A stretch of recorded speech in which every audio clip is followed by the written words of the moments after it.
ஜோதிட அன்பர்களுக்கு வணக்கம். நான் இன்று 3வது நாள் ஜோதிட வகுப்பில் ராசி மண்டலத்தின் தொடர்ச்சியை கற்கப் போகிறோம். சென்ற வகுப்பில் ஜோதிடம் என்றால் என்ன, ஜோதிடர் என்பவர் யார், வான மண்டலம் எப்படி அமைந்துள்ளது, சூரிய குடும்பம் என்றால் என்ன, கிரகங்களினால் மனிதர்களுக்கு நடக்கும் செயல்களா அல்லது கிரகங்களால் தான் அனைத்து செயல்களும் நடக்கிறதா என்ற ஒரு வாக்குவாதத்தை ஆய்வுபூர்வமாக கற்றுக்கொண்டோம். ராசி மண்டலம் என்றால் என்ன, ராசி மண்டலத்தில் எவ்வாறு 12 கூறுகளாக பிரிக்கப்பட்டுள்ளது என்பதையும் கற்றுக்கொண்டோம். இப்பொழுது அதன் தொடர்ச்சியை இந்த வகுப்பிலும் கற்றுக்கொள்வோம். நாம் சென்ற வகுப்பில் பார்த்த தமிழ் ஜாதகம்,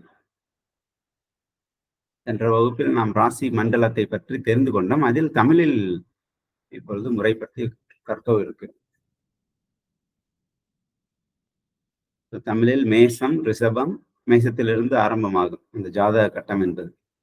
மேசம், ரிஷபம் ரிவர்ஸ்ல இருக்கு. செல்ஃபில எடுக்கிறப்ப ரிவர்ஸ்ல விழுகிற மாதிரி நம்ம வான மண்டலத்துல இருக்கிறத நம்ம இங்க வந்து எடுக்கிறோம். மேசம், ரிஷபம், மிதுனம், கடகம், சிம்மம், கன்னி, துலாம், விருச்சிகம், தனுசு, மகரம், கும்பம், மீனம். ஒவ்வொரு ராசிக்குமே ஒவ்வொரு உருவங்கள் உண்டு. நம்ம கோயில்ல போனோம்னா கோயில்ல என்ட்ரி ஆகிறதுக்கு முன்னாடி, என்ட்ரி ஆகுறப்ப அந்த கொடி மரத்துக்கு முன்னாடி இந்த உருவங்கள் தான் புதிச்சிருப்பாங்க. மேல கொடிமரத்துக்கு முன்னாடி மேல வந்து இந்த நவ கிரக கட்டம் வந்து பதிச்சிருப்பாங்க. அதுல வந்து கிரகங்கள் இருக்காது, இந்த ராசி மண்டலம் அப்படியே பதிச்சிருப்பாங்க.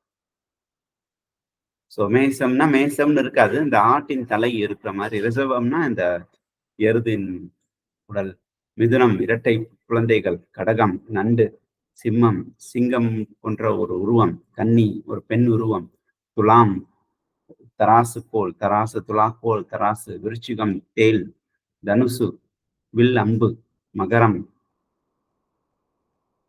இது ஒரு வகையான ஆடு, கும்பம் பூர்ண கும்பம், மீனம் இரட்டை மீன்கள், இரட்டை மீன் ஒன்றுக்கு ஒன்று பார்ப்பது போல்,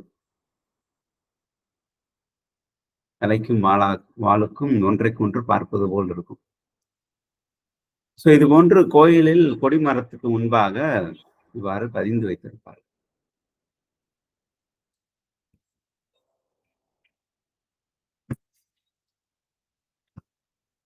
இந்த ராசி கட்டத்தை நாம் நமது புத்தகத்தில் எழுதும் பொழுது நோட்டுக்கு தயவு செய்து உங்களுக்கு எழுதுகோல் வச்சுக்கோங்க, எழுதிக்கோங்க.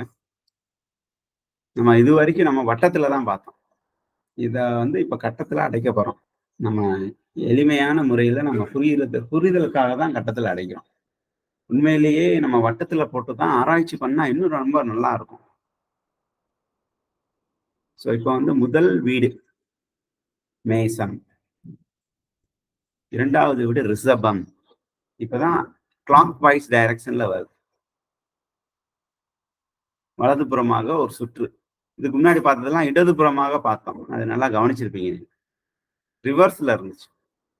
இப்ப வந்து நம்ம கிளாக் வைஸ்ல பார்க்கிறோம். இது வந்து நம்ம ஜோதிட ஆராய்ச்சிக்காக ஜோதிடம் ஜாதகம் எழுதுறப்ப இப்படிதான் எழுதுவோம். இந்த கட்டம் போட்டு போட்டு பார்த்துக்கோங்க. சில பேர் இந்த கட்டத்தை அப்படியே சீல் மாதிரி செஞ்சு வச்சிருப்பாங்க. யாராவது ஜாதகம் கொண்டு வந்தாங்கன்னா உட்காந்து கட்டம் போட்டுட்டு இருக்கிறதுக்கு சிரமமா இருக்குன்னு சீல் மாதிரி போட்டு வச்சிருப்பாங்க. அப்படியே சீல் வச்சுட்டு கிரகங்களை நிரப்புவாங்க. நம்ம போட்டு பார்க்கறது ரொம்ப நல்லது. முதல் வீடு மேசம், முதல் வீடு மேசம். 2வது வீடு இடபம்னு போட்டிருக்கு. ஆக்சுவலா ரிஷபம், இந்தி சான்ஸ்கிரிட்ல ரிஷபம்னு இருக்கும், தமிழ்ல அதை மாத்திரப்ப இடபம்னு போட்டிருக்கும். மிதுனம், கடகம், சிம்மம், கன்னி, துலாம், விருச்சிகம், தனுசு, மகரம், கும்பம், மீனம். 12 வீடுகள், 12 கட்டங்கள் என்றும் சொல்லலாம், 12 வீடுகள் என்றும் சொல்லலாம். ஸோ இதை தான் ராசி மண்டலம் அப்படின்னு சொல்றோம். ஸோ வான மண்டலத்தை 12 கூறுகளாக சரிசமமாக பிரித்து 360 பாகை இருக்கு, 360 டிகிரி வந்து 12 வீடா பிரிக்கிறோம்னா 30 பாகை வரும். அப்போ ஒவ்வொரு வீட்டுக்கும் சராசரியா 30 பாகைய வச்சு பிரிச்சிருக்காங்க. மொத்தம் 360 பாகை. இதான் நம்ம விண்வெளியில இருக்கிற கிரகங்கள பார்த்தோம். பூமிக்கு அதாவது நம்ம பார்க்கிறோம். இப்ப பார்க்கிறப்ப வந்து பூமிக்கு இடது பக்கமா சுக்கிரன், புதன், சூரியன், சந்திரன் இருக்காங்க. சந்திரன், சூரியன் அப்படிதான் சொல்லணும். சுக்கிரன், புதன், சந்திரன், சூரியன். பூமிக்கு வலது பக்கம் செவ்வாய், குரு, சனி இதுதான் இருக்காங்க. அதுக்கப்புறம் ராகு, கேது நான் சொன்ன மாதிரி அது வந்து குருவுக்கும், சனிக்கும் நடுவுல ஒரு வளைவு வட்டத்துல சூரியனும், சந்திரனும் சுற்றுற பாதையில ஒரு நிழல் விழுகிற இடம் தான் ராகு, கேதுன்னு சொல்றது. இத வந்து நம்ம ராசி மண்டலத்துல பொறுத்துறாங்க. எந்த ராசி மண்டலத்துக்கு எந்த கிரகம் பொறுப்பேற்கிறது அப்படின்னு பிரிக்கிறாங்க. இது எப்படி மேசம்த்துக்கு செவ்வாய் அப்படின்னு எப்படி சொன்னாங்க? இதுதான் ராசி அதிபதிகள் அப்படின்னு சொல்லலாம். மேசத்திற்கு செவ்வாய், சுக்கிரனுக்கு ரிஷபத்துக்கு சுக்கிரன், மிதுனத்துக்கு புதன், கடகத்துக்கு சந்திரன், சிம்மத்துக்கு சூரியன், கன்னிக்கு புதன், துலாத்துக்கு சுக்கிரன், விருச்சிகத்துக்கு செவ்வாய், தனுசு குரு, மகரம் சனி, கும்பம் சனி, மீனம் குரு. இப்படி பிரிச்சிருக்காங்க. ஒவ்வொரு ராசிக்கும் ஒரு குறிப்பிட்ட கிரகம் ஆதிபத்தியம் பெறுகிறது. ஆதிபத்தியம் இந்த வார்த்தை முக்கியமானது. நோட் பண்ணி வச்சுக்கணும். ஆதிபத்தியம் பெறுகிறது. உங்க ராசி கட்டத்துல லா எங்க இருக்குன்னு பாருங்க.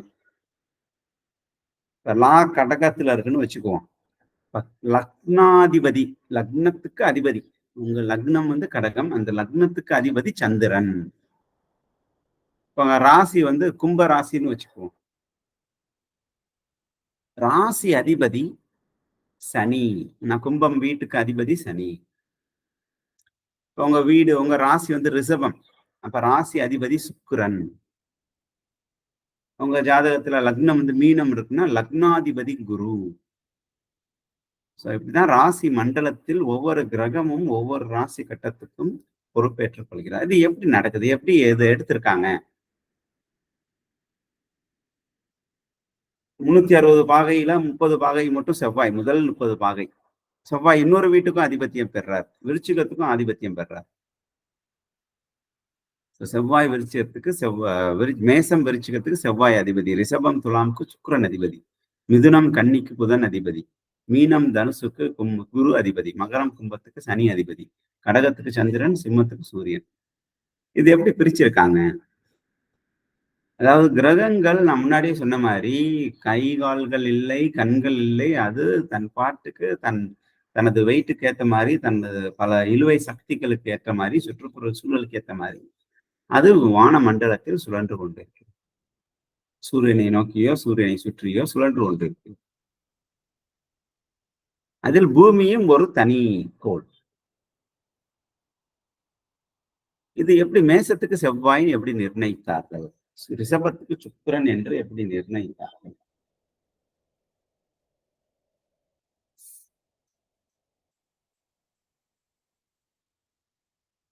அதாவது கிரகங்கள் ஒரு குறிப்பிட்ட பாகையில் நகரும் பொழுது அதனுடைய பவர் அதிகமாகுது. நம்ம நல்லாவே தெரியுது, சித்திரை மாசம் சூரியனுடைய தாக்கம் அதிகமாகுது. அந்த மாதிரி ஒரு குறிப்பிட்ட பாதையில் நகரும் பொழுது அதனுடைய பலம் அதிகரிக்கிறது.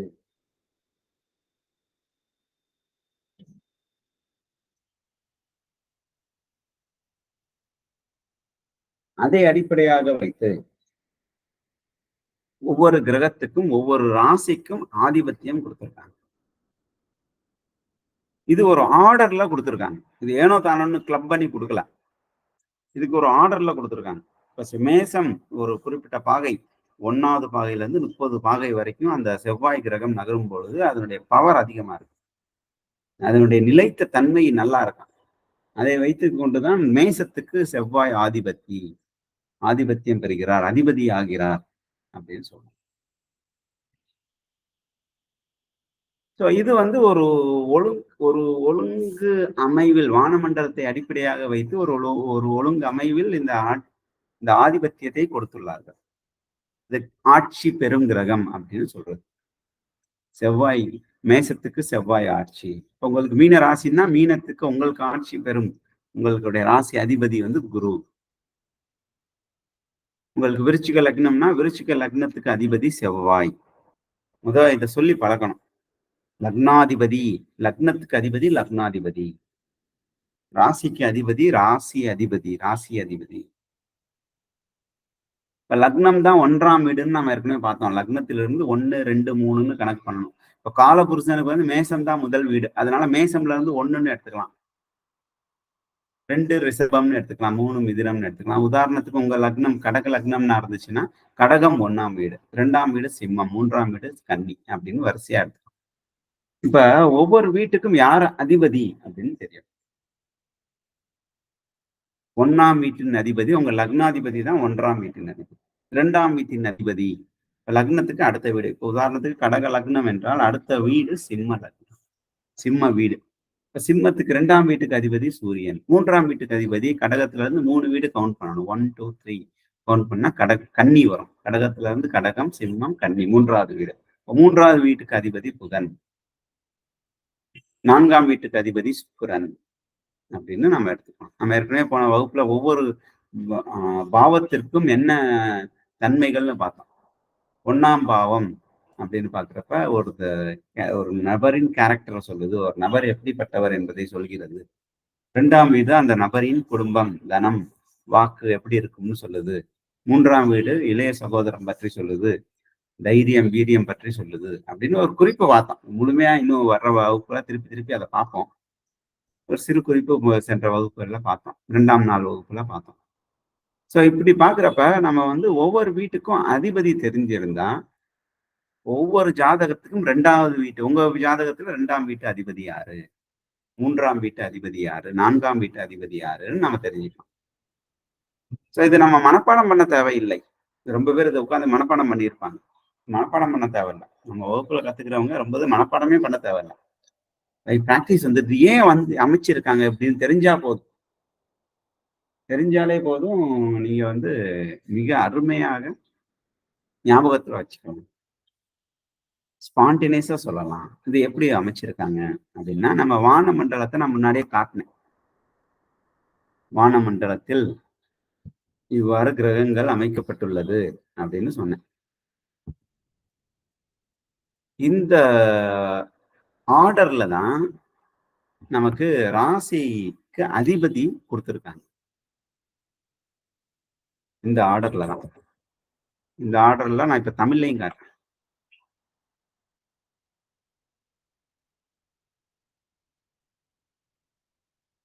இந்த ஆர்டர்ல தான் கொடுத்துருக்காங்க. இந்த ஆர்டர்ல எப்படி சார் வருது அப்படின்னு பார்த்தோம்னா, நல்லா கவனிச்சு பார்த்தா தெரியும். இப்ப செவ்வாயில இருந்து எடுத்துப்போம். முதல் வீடு மேசம் இல்லையா? மேசம்ல முதல் வீடு செவ்வாய். செவ்வாய்க்கு அருகில் உள்ள கோள் எது? பூமியை விட்டுருங்க. இந்த படத்துல பாத்தீங்கன்னா பூமியை விட்டுருங்க. புவி இருக்கு, பூமியை. செவ்வாய்க்கு அருகில் உள்ளது எது? சுக்கிரன். வெள்ளின்னு போட்டிருக்கு. வெள்ளி என்றால் சுக்கிரன். சுக்கிரனுக்கு அருகில் உள்ளது எது? புதன். புதனுக்கு அருகில் உள்ளது சந்திரன். சந்திரன் வந்து சுத்திக்கிட்டே இருக்கும், அது மாற்றி மாறி வரும். இப்போ சந்திரன் எடுத்துக்கலாம், ஏன்னா வேகமா சுத்தும். அதற்கு பிறகு உள்ளது சூரியன். இதான் ஆர்டர். செவ்வாய்க்கு அப்புறம் சுக்கிரன், சுக்கிரனுக்கு அப்புறம் புதன், புதனுக்கு அப்புறம் சந்திரன், சந்திரனுக்கு அப்புறம் சூரியன். இப்ப இந்த ராசி மண்டலத்துல பார்த்தா இதே ஆர்டர்ல இருக்கும். மேசத்துல செவ்வாய், ரிஷபத்துல சுக்கிரன், மிதுனத்துல புதன், கடகத்துல சந்திரன், சிம்மத்துல சூரியன். ஸோ இந்த 5 கிரகங்களும் 5 வீடுகளுக்கு எப்படி ஆதிபத்தியம் பெறுதுன்னா, வான மண்டலத்தில் உள்ள ஆர்டரை பொறுத்து அதை ஆதிபத்தியம் கொடுத்துருக்காங்க. செவ்வாய் முதல் வீட்டுக்கும் ஆதிபத்தியம் பெறுகிறார் எப்படின்னா, செவ்வாயில இருந்து ஆரம்பிக்கிறாங்க. செவ்வாய்க்கு மிகவும் அருகில் உள்ளது பூமியை விட்டுருவோம், கோளல் இல்லை. அடுத்தது வந்து பார்த்தோம்னா சுக்கிரன். அதனால ரிஷபத்துக்கு சுக்கிரன். சுக்கிரனுக்கு அப்புறம் பார்த்தோம்னா புதனுக்கு, அதனால மிதுனத்துக்கு புதன். புதனுக்கு அப்புறம் வேகமா இருக்கிறது சந்திரன் கடகத்துக்கு சந்திரனுக்கு அப்புறம் இருக்கிறது சூரியன். ஸோ சிம்மத்துக்கு சூரியன். அப்படின்னு இந்த அடிப்படை ஆர்டர்ல அதை அப்படியே கொடுத்துருக்காங்க. இப்ப செவ்வாய்க்கு நம்ம வந்து வலது பக்கம் பார்த்தோம். செவ்வாய்க்கு வலது பக்கம் இந்த பாடத்துல பார்த்தோம். இப்ப செவ்வாய்க்கு இடது பக்கம் பார்த்தோம்னா வியாழன். வியாழன்னா குரு. அதுக்கப்புறம் இருக்கிறது சனி. இப்ப செவ்வாய்க்கு பிறகு இருக்கிறது குருவும் சனியும். இதே இந்த ஜாதக கட்டத்துல பார்த்தோம்னா செவ்வாய்க்கு இடது பக்கம் இருக்கிறது குரு, அதுக்கு பிறகு சனி. இது அப்படியே ரிப்பீட் ஆகும். இது அப்படியே மடக்கணும்னா இந்த நம்ம வந்து பெருமாள் தசாவதாரத்துல பார்த்தோம். பூமியை பாயாக சுருட்டினார். பூமியைன்னு சொல்றதை விட வான மண்டலத்தை பாயாக சுருட்டினால் உங்களுக்கு அப்படியே மடங்கும்.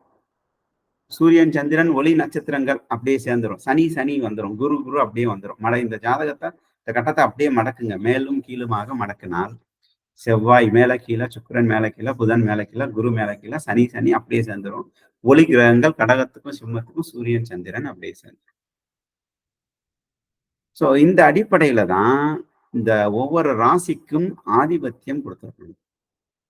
சோ கீழ இருந்து பார்த்தோம்னா விருச்சிகத்துக்கு செவ்வாய். செவ்வாய்க்கு பக்கத்துல யார் இருக்காங்க? புவி. புவியை விட்டுருங்க. பூமிக்கு அப்புறம் இருக்குது சுக்கிரன். சுக்கிரனுக்கு அப்புறம் புதன். புதனுக்கு அப்புறம் இருக்குது சூரியன்.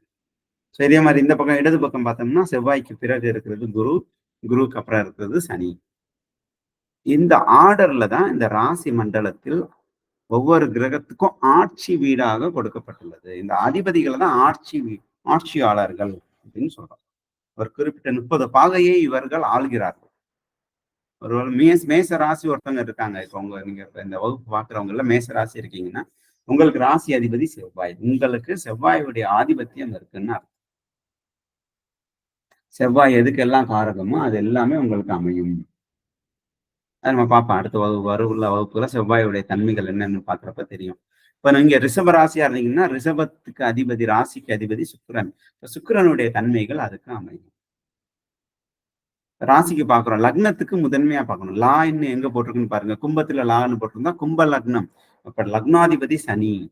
உங்க ஆத்மா, பிறவி எடுத்த ஆத்மா, லாங்கிறது ஆத்மா. சந்திரன் இருக்கிற இடம் ராசின்னு சொல்றோம். அது உடல். இந்த ஆன்மாவும் உடலும் இணைந்துதான் இந்த பிறவி எடுக்கிறோம். அதனாலதான் ஆன்மாவையும் உடலையும் சேர்த்து நம்ம பலன் ஜாதகத்துல எழுதி பலன் எடுக்கிறோம். அதனால லா வந்து ஆத்மாவாகவும், சந்திரன் வந்து உடலாகவும் மனமாகவும் எடுத்துக்கொள்ளலாம். இதே வெஸ்டர்ன் பீப்புள் பாத்தீங்கன்னா சூரியனை வந்து ஆத்மாவை எடுத்துக்கிறாங்க. அதனாலதான் அவர் ஆத்மகாரகன்னே பேர் இருக்கு.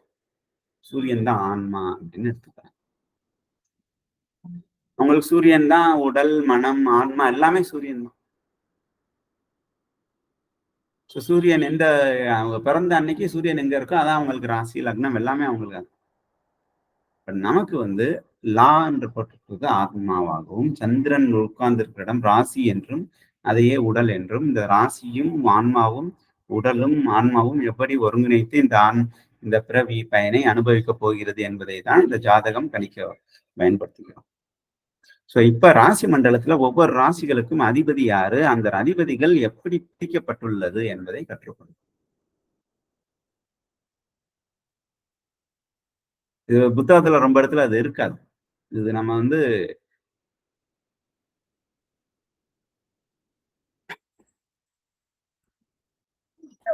சாரி இந்த ஒவ்வொரு கிரகமும் எப்படி ஆதிபத்தியம் பெறாங்க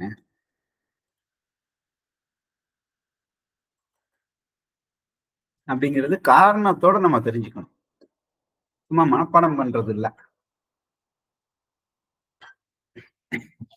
எதுக்கு ஒரு கிரகம் உச்சம் அடைகிறது, எதுக்கு ஒரு வீட்டில் ஒரு கிரகம் நீசம் அடைகிறது,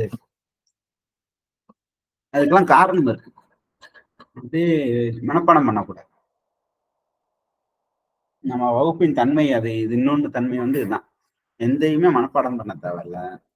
இதை அனுபவ ரீதியாக பார்த்து காரண காரியங்களுடன் ஆராய்ந்து பார்க்கணும். மனப்பாடம் பண்ணா ரொம்ப நாளைக்கு இருக்காது. பயன்படுத்திக்கிட்டே இருக்கும். சோ இப்போ வரைக்கும் நம்ம ராசி மண்டலம் என்றால் என்ன, ராசியை எவ்வாறு பிரித்துள்ளார்கள், அதனுடைய அதிபதிகள் யார் யாரு, அந்த அதிபதிகள் எந்த காரணத்தினால ஒவ்வொரு ராசிக்கும் அதிபதிகளா வர்றாங்க அப்படிங்கிறத பார்ப்போம்.